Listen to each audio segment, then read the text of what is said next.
Hello guys, so first మీదే లొకేషన్లో comment చేయండి. సో ఇది వచ్చేసి అనకాపల్లిలో శాంతి పార్క్. సో మీది అనకాపల్లి అయితే ది శారదా నది దగ్గర శివాలయం దగ్గర ఈ పార్క్ ఉంది. సో రీసెంట్గానే దీన్ని బాగా డెవలప్ చేశారు. ఇంతకు ముందు ఉండేవి కానీ ఇవేం ఉండేవి కాదు, జస్ట్ ఏదో వర్కౌట్ చేసుకోవడానికి కొంత ఎక్విప్మెంట్ ఇలా ఉండేది.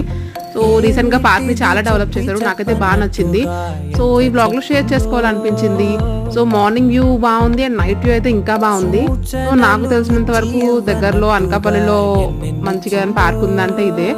సో ఎవరైనా అనకాపల్లి వాళ్ళు ఉంటే వాళ్ళకి షేర్ చేయండి. చక్కగా వాకింగ్కి, వర్కౌట్స్కి అండ్ పిల్లలు ఆడుకోవడానికి బాగా యూజ్ అవుతుంది. ఎంట్రీ టికెట్ అలా ఏం లేదు అండ్ సండేస్ అయితే అసలు ఖాళీ ఉండట్లేదు. పిల్లలు అవి ఊగి ఎరక్కొట్టేస్తారేమో అనిపిస్తుంది. సో ఇక్కడ నుంచి మనకి టెంపుల్ వ్యూ కూడా ఉంటుంది. చక్కగా డైరెక్ట్గా ఇక్కడ నుంచే దేవుని దర్శనం చేసుకోవచ్చు. సో అలా వాకింగ్ చేసుకొని, వర్కౌట్ చేసుకొని మార్నింగ్ కొంచెం టైం స్పెండ్ చేయొచ్చు నేచర్తో. సో ఈ వీడియో ఎలా అనిపించిందో కమెంట్ చేయండి. మీది లొకేషన్లో కమెంట్ చేయండి. Thank you so much for watching this video.